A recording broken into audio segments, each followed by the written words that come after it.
कृष्ण कहते हैं, अगर आप जीवन में असफल होते हैं तो आपको दोबारा प्रयास करने में कभी नहीं घबराना चाहिए, क्योंकि जब आप दोबारा प्रयास करते हैं तो आपकी शुरुआत सुनने से नहीं बल्कि आपके अनुभव से होती है।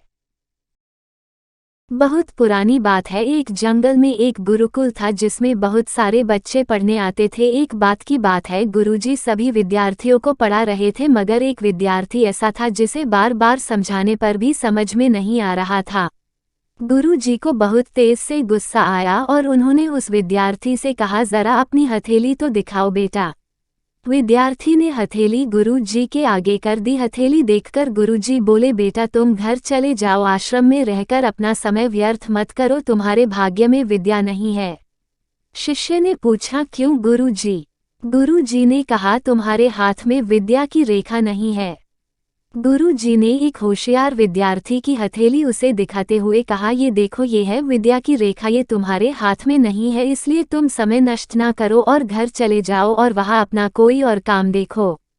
ये सुनने के बाद उस विद्यार्थी ने अपने जेब से एक चाकू निकाला जिसका प्रयोग वह रोज सुबह अपनी दातुन काटने के लिए करता था। उस चाकू से उसने अपनी हाथ में एक गहरी लकीर बना दी।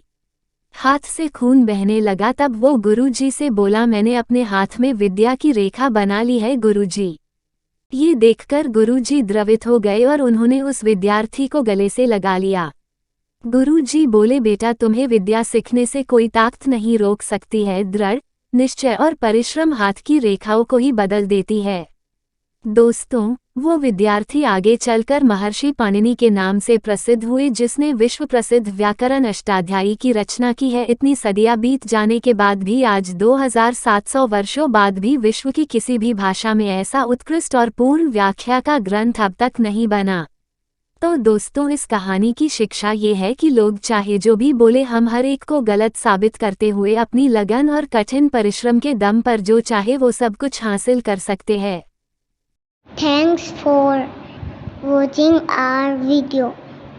Please like, share and subscribe.